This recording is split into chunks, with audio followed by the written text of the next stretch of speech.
आदरणीय प्रधानमंत्री श्री नरेंद्र मोदी जी के मार्गदर्शन में देश की नई संसद में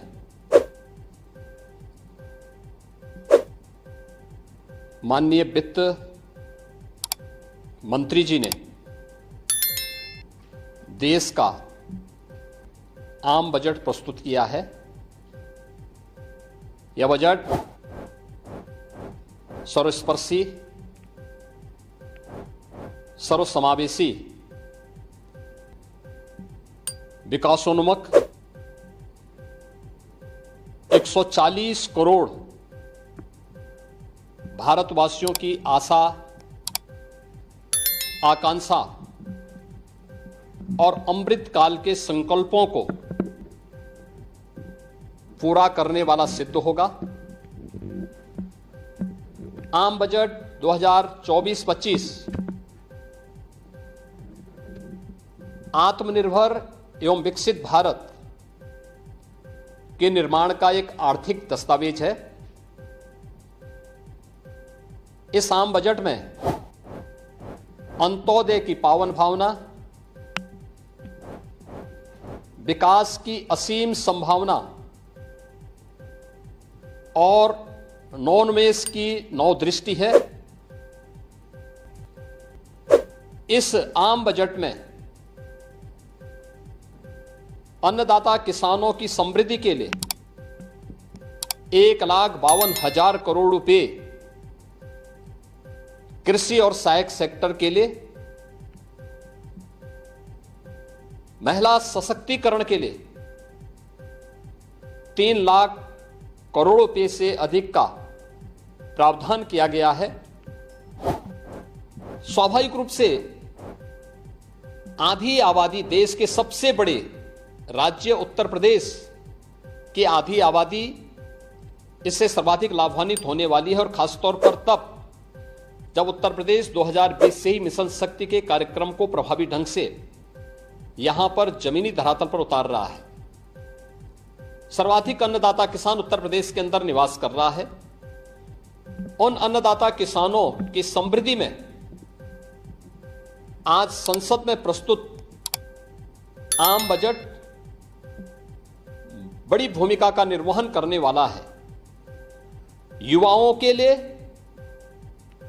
लाखों नौकरियों के साथ साथ मध्यम वर्गीय परिवार के लिए प्रत्यक्ष कर यानी इनकम टैक्स में जो नए टैक्स स्लैब की घोषणा हुई है, ये सभी अभिनंदनीय हैं, स्वागत योग्य हैं। इस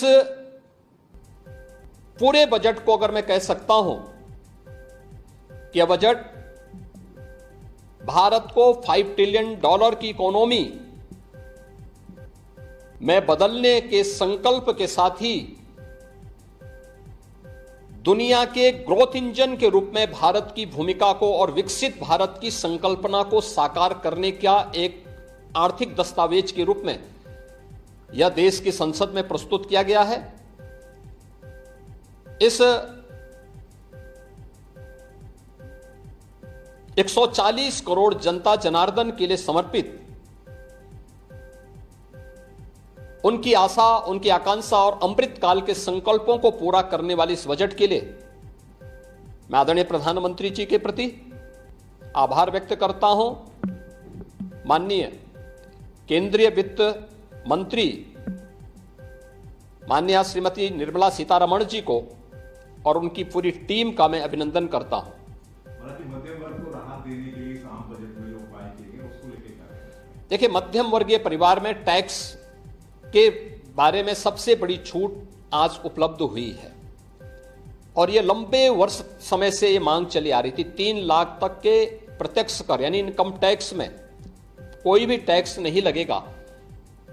इसके साथ साथ अन्य जो स्लैब भी दिए गए हैं वे काफी राहत भरे हैं। अलग अलग सेक्टर के लिए जो प्रावधान किए गए हैं, गांव के लिए, गरीब के लिए, किसान के लिए, नौजवान के लिए, एमएसएमई सेक्टर के लिए, ये लाखों नौकरियों को क्रिएट इससे होगा। इंडस्ट्री के लिए जो प्रावधान किए गए हैं मुझे लगता है ये सभी स्वागत योग्य हैं और नौजवानों के लिए, समाज के हर तबके के लिए, महिला सशक्तिकरण के लिए, अन्नदाता किसानों के लिए, सभी तबके के लिए जो कुछ भी प्रावधान इसमें किया गया है, मैं कह सकता हूं कि यह राम राज्य की अवधारणा को साकार करने वाला एक सर्वस्पर्शी, सर्वसमावेशी और विकासोन्मुख बजट के रूप में यह मोदी 3 का यह पहला बजट जाना जाएगा।